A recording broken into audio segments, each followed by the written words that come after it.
जय मसीह की आप सभी को गिवर ऑफ गॉड के नए वीडियो में स्वागत है। हम सभी अपने जीवन में किसी न किसी मोड़ पर परमेश्वर द्वारा परखे जाते हैं, लेकिन कभी कभी ऐसा लगता है कि हमें बार बार एक ही परीक्षा का सामना करना पड़ रहा हो। इसका कारण ये हो सकता है कि हम उस परिपक्वता तक अभी तक नहीं पहुंचे हैं जिसकी परमेश्वर हमसे उम्मीद करते हैं, या फिर शायद हमने पिछले परीक्षणों से वह शक्ति और समझ हासिल नहीं की जो हमें करनी चाहिए थी। जब तक एक बच्चा अपनी कक्षा को पास नहीं कर लेता, तब तक उसे उसी कक्षा में बैठना पड़ता है।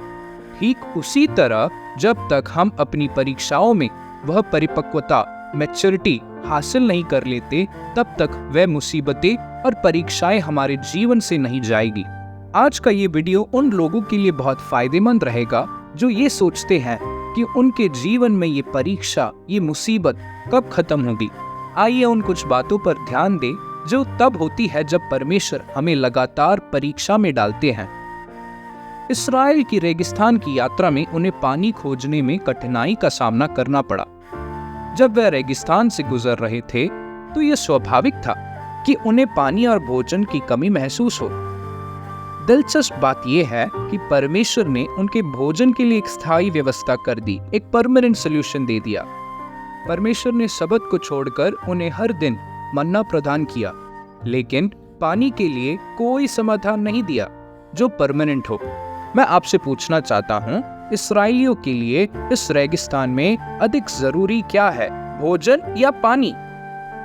भोजन के बिना शायद आप 3 हफ्तों तक रह सकते हैं, लेकिन पानी के बिना, और वो भी उस रेगिस्तान में, 3 दिन से ज्यादा रहना मुश्किल था।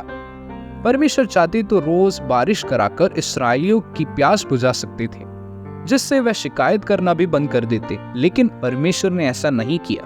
क्या ज्यादा अद्भुत और विश्वसनीय ये है कि परमेश्वर ने हर दिन इस्राएलियों के लिए स्वर्ग से भोजन तैयार किया, या ये कि परमेश्वर ने हर दिन बारिश कराकर उनकी प्यास बुझाई? परमेश्वर ने असंभव चीज करके दिखाया और एक बड़ी आसान बात यानी बारिश करके इस्राएलियों की प्यास नहीं बुझाई। अपने जीवन की यात्रा में हमें भी कई मुसीबतों का सामना करना पड़ सकता है। परमेश्वर हमारी मदद जरूर करेगा, लेकिन कभी कभी वह तुरंत या पूर्ण समाधान नहीं देते। ऐसे समय में हमें उन पर भरोसा करना होता है और जो कुछ परमेश्वर ने हमें पहले से दिया है उसे थामे रखना है। हमें हर दिन अपना मन्ना मिलता है, परमेश्वर के वचन जो हमें सहारा देता है और जो हमें मजबूत बनाता है। परमेश्वर इसे नियमित रूप से प्रदान करते हैं, ये सुनिश्चित करते हुए कि ये सबत के दिन भी ताज़ा और नया हो। और कई बार तो पुराने प्रचार और पुराने समय में पढ़े गए वचन भी आपको शक्ति प्रदान करती है, क्योंकि परमेश्वर वह परमेश्वर है जो सबत के दिन मन्ना में कीड़ा लगने से रोकता है। जैसे भोजन को पचाने के लिए पानी आवश्यक है, उसी तरह परमेश्वर के वचन को सही मायने में समझने और जीवन में लागू करने के लिए पवित्र आत्मा की जरूरत है। शायद परमेश्वर हमें पवित्र आत्मा की प्यास का अनुभव करने देते हैं ताकि हम उसे और भी उत्साह से खोजें। आखिरकार परमेश्वर की इच्छा ये है कि हम सभी उस पवित्र आत्मा में पूरी तरह से भर जाए। एक वचन हम पढ़ेंगे, निर्गमन की पुस्तक उसके 15 अध्याय का 23 आयत। फिर मारा नाम एक स्थान पर पहुंचे, वहां का पानी खारा था, उसे वे ना पी सके, इस कारण उस स्थान का नाम मारा पड़ा। तब वे यह कहकर मूसा के विरुद्ध बकझक करने लगे कि हम क्या पिएं। तब मूसा ने यहोवा की दोहाई दी, और यहोवा ने उसे एक पौधा बतला दिया, जिसे जब उसने पानी में डाला तब वह पानी मीठा हो गया। पहली बार जब इस्राएलियों की परीक्षा हुई, या ये कहे कि जब उन्हें पानी खोजने में मुसीबत हुई, तो पानी उनके सामने था, लेकिन वह कड़वा और पीने योग्य नहीं था। जब उन्होंने शिकायत की तो परमेश्वर ने समाधान दिया। परमेश्वर ने मूसा को एक पौधा दिखाया जिससे पानी ठीक हो गया और पीने योग्य बन गया। इसी तरह हमारे जीवन में भी परमेश्वर कभी कभी हमें ऐसी चीजें दिखाता है जिनसे हम अपने जीवन के कड़वे पानी को मीठा बना सकते हैं। हमारे जीवन में कड़वाहट लाने वाली कई बात हो सकती है, जैसे हमारा स्वभाव, आदतें या हमारे विचार। परमेश्वर इन परीक्षाओं के माध्यम से उन चीजों को ठीक करने का संदेश देता है। इस्राएलियों को परमेश्वर फिर से उसी परीक्षा में डालते हैं जिसके बारे में हम निर्गमन 17 के 5 में पढ़ेंगे। यहोवा ने मूसा से कहा, इस्राएल के वृद्ध लोगों में से कुछ को अपने साथ ले ले, और जिस लाठी से तूने नील नदी पर मारा था उसे अपने हाथ में लेकर लोगों के आगे बढ़ चल। देख, मैं तेरे आगे चलकर होरे पहाड़ की एक चट्टान पर खड़ा रहूंगा, और तू उस चट्टान पर मारना, तब उसमें से पानी निकलेगा जिससे ये लोग पिएं। तब मूसा ने इस्राएल के वृद्ध लोगों के देखते वैसा ही किया। यह दूसरी बार था जब परमेश्वर ने इसराइलियों की परीक्षा ली। इसराइली हमेशा की तरह अपनी परीक्षा में असफल हो गए, क्योंकि उन्होंने परमेश्वर के विरुद्ध बड़बड़ाया। लेकिन इस मुसीबत का समाधान के बारे में आप देखें। इस बार परमेश्वर ने मूसा को कोई पौधा लाने नहीं कहा, बल्कि मूसा से इस्राएल के बुजुर्गों को इकट्ठा करने के लिए कहा।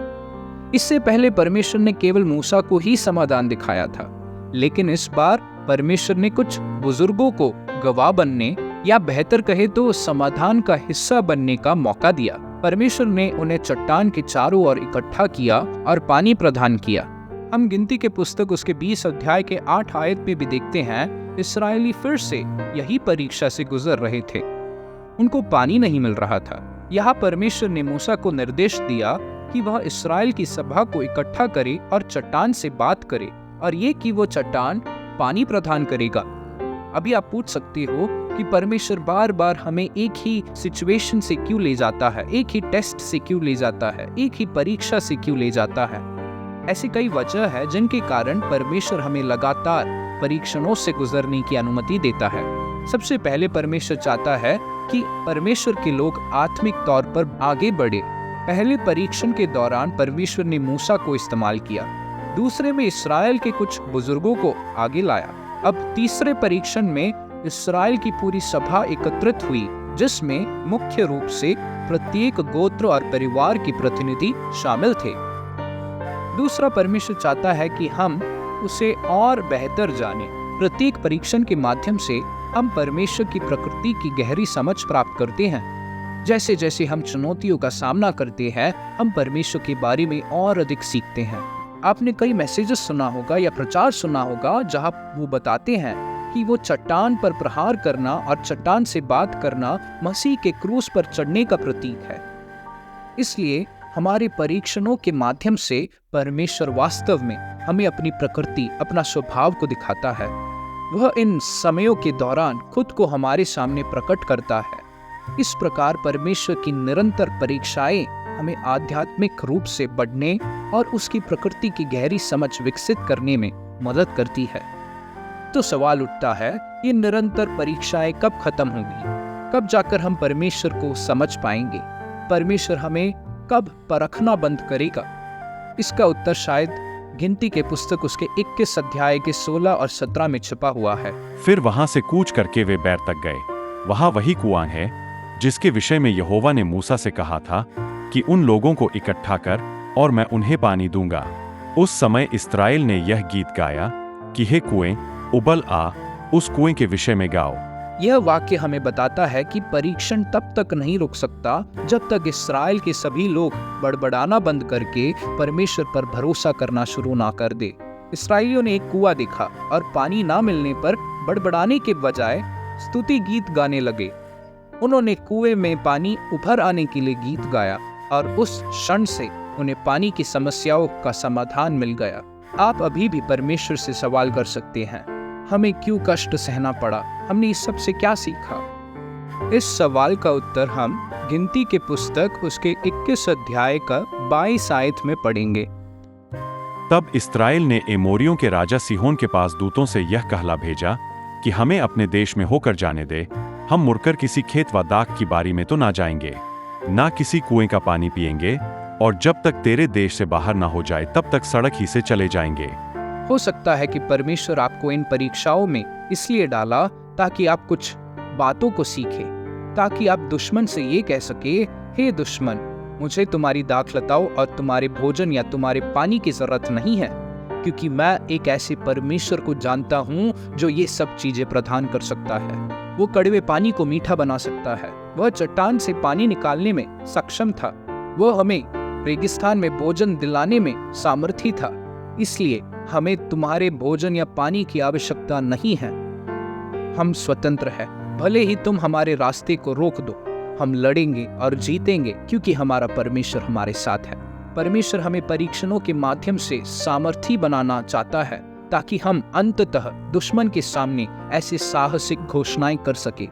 ये परीक्षण हमें दुश्मन के किसी भी दावे या क्लेम को तोड़ने में मदद करते हैं जो हम पर हो सकता है। वह ये सुनिश्चित करता है कि यह दुश्मन ये ना कह सके कि हम भोजन और पानी के लिए उस पर निर्भर थे। नहीं, हमें ये सीखना चाहिए कि परमेश्वर ही है वो जो सब कुछ हमें दे सकता है। वो ही है हमारा सब कुछ जो हमारी सारी ज़रूरतों को पूरा कर सकता है। परमेश्वर ही वो सब है जिसकी हमें आवश्यकता है और वो हमारे जीवन को बनाए रखने में पूरी तरह सामर्थी है। हम में से कितने लोग परमेश्वर में सच्चा विश्वास कर सकता है और चुनौतियों के माध्यम से अपने मार्गदर्शन के लिए उन पर भरोसा कर सकता है। ये चुनौतियां हमारे विश्वास को मजबूत कर सकती है और हमें परमेश्वर के बारे में और अधिक सिखा सकती है।